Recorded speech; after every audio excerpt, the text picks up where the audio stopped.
been 16 years since I've been back to Benziger to do an interview, although I've been back here to taste wine. But today I am here with Chris Benziger. How you doing, Chris? I'm fantastic. How are you? I'm great. So happy to see your smiling face. You and I met for the first time last year at the Sonoma barrel auction. It was fun to chat with you. Yes. I remember that. Yeah. I always get intimidated at those barrel auctions, though, because it has a Napa feel to it, and it's like a personality contest. You're like, am I pretty enough to be here? Well, the one thing about it being here at Sonoma, I mean, there is much more of a laid-back vibe here. 100%. We're more of a farmer, kind of helping each other out. A little of that kind of dirt under the fingernails kind of vibe here. I'm going to go back to the setup here.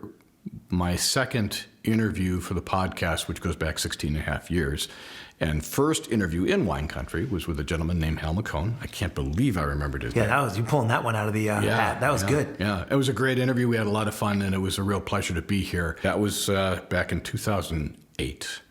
And now we're in the year 2025. Who would have thought we'd still be here? Yes. Yeah. And I'm still questioning tomorrow. Who knows?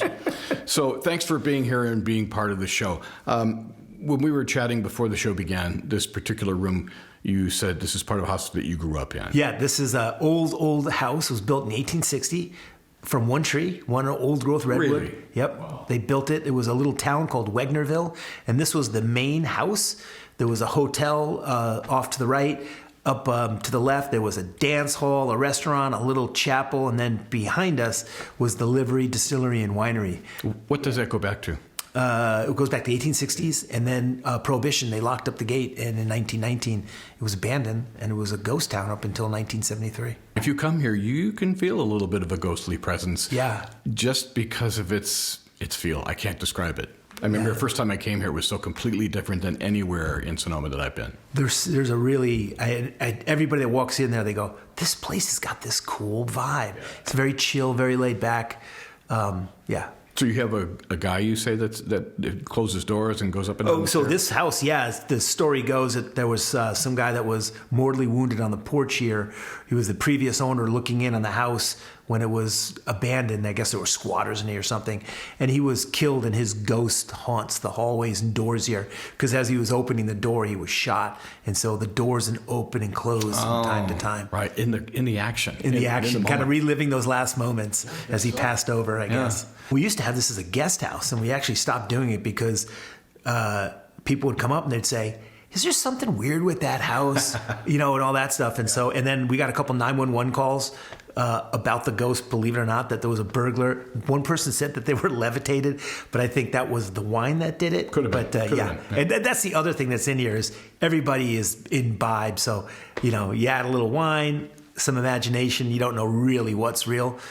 But we like to think that we have our own little Casper here. So to this day, the Benziger family operates the winery. Are you still in ownership, or? So it's kind of weird. We work with the wine group, and they're technically our owners, but we still operate it. The same crew, everybody. When we were purchased, they basically said, we love you guys. They bought the property, all of us, and said, keep doing what you're doing. Kind of like a sugar daddy. No, there you go. We love it. And in this wine business right now, you can use a couple. Oh, yeah, absolutely. How many family members, specifically brothers, sisters, are involved?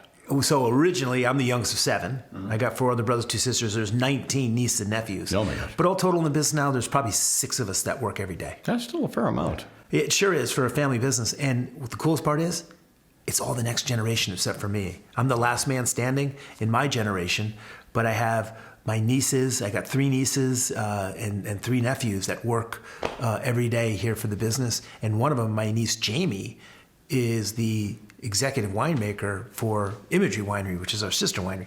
She's about to have a baby, and I am so proud of her. She's an amazing winemaker. At 36, she was International Woman Winemaker of the Year. Wow. Last year, she made the best 40 under 40. And she's not a diva yet. Maybe on the way to after the baby comes. Yeah, maybe after the baby. Now, I want to go back to what I remember of the history. This was originally Glen Ellen, am I correct? It was originally the Glen Ellen Family Winery, which became Glen Ellen Proprietors Reserve, which was the big label that launched us into the stratosphere. And that was basically a second label We came out here to make the highest quality wine we knew how to make back then, and we quickly sold out of it. And my dad, being the businessman that he was impatient. So he went and talked to all his distributors and say, hey, what are you guys looking out there? What do you need? All this. And they said, Bruno, we could use a $5 corked finish varietal wine, like a Cabernet and a Chardonnay. This is the early 80s when there wasn't a lot of that out there, believe it or not. And so there happened to be a glut of very good juice on the market. And he threw the question to my brother, Mike, hey, do you think you can do it? Sure thing. And Glen Ellen was born. And it went from 10,000 cases that first vintage. We sold it, I think it was over 3 million cases in 1993. It became huge. Huge. And then you guys basically sold it, right? We sold a piece of paper. That was the best part. We sold the label and inventory. We got to keep our home. We got to keep the ranch. And we got to stay in the wine business. That was the best part. And the other thing that was fascinating that I learned from Hal was the whole biodynamic farming, which at the time I knew nothing about that. That's my pride and joy. And you guys were the first? We weren't technically the first. That was the Ciego Vineyard up in Mendocino. Paul Dolan and Alan York were the first ones up there. We were probably the second or third, but we were really the first commercial, if you will, and certainly the first in Sonoma or Napa counties. And that was so much fun. And that's where I got to cut my teeth. I was very, very fortunate to be the ranch manager of this piece of property at that point when we did transition. And it was amazing to watch a piece of property. When we first got out here, the conventional wisdom was, I called it spray and pray. The Monsanto guy would show up with his big bag of methyl ethyl bad stuff. You go put it in your nifty 50 spray rig and go nuke your vineyards. And that's how everyone did it. Yeah. But what happened real quick is, you would spray the canopy, that poison would fall and would compress the biggest biomass on the planet topsoil. The roots would retard, so you had to add chemical fertilizer, activate them with water, so the roots would stay near the surface because you're feeding them. It's like DoorDash for plants. They just sit there. So they're not taking advantage of all that wonderful minerals and soils underneath. So we said, get out of here, Mr. Monsanto. And we basically, instead of pushing nature out with a bunch of chemicals, we flipped it. We allowed nature to really run wild. And we grew gardens. We call insectaries. We connect those with habitat highways, basically putting this web of biodiversity over that monoculture of grapes. And then we composted, cover cropped, and then allowed animals, this was the final stage, to roam through the property, sheep and cows. And that was the real difference. So we started in 1993. That was the transition. It took us 7 years to clean up the mess we made. We got certified in 2000 and released our first biodynamic wine in 2001. This was a volcano over here, is that correct? Sonoma Mountain. Yeah. So they say it erupted 3 million years ago, and we're hoping that's the last one for a while. That would be good. That would be very good. Yeah. And, with the state of disasters in this part of the county, right. Earthquakes, fire, all that stuff. So we're earthquakes, volcanoes. Well, we're gonna save that for another generation. And to see that bowl when you go into the vineyard really drives that home. That feel of how this must have been a long time ago. Yeah.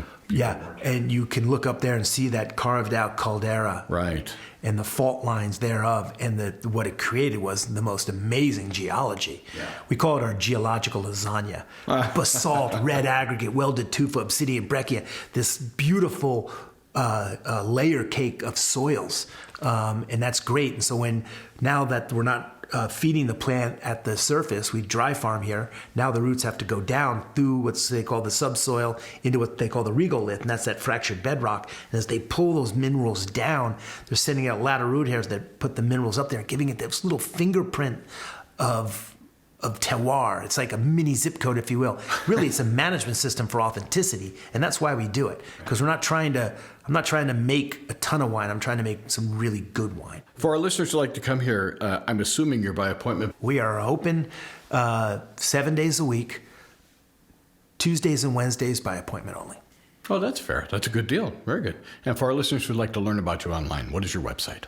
www.benziger.com. And it's not Behringer, please. Not Behringer for sure. Chris, you're so entertaining to talk to. You got such a great smile, and you have this lust for it after all this time. I admire that. Thank you very much for your time. Ray, I can see why you're doing this for 16 years.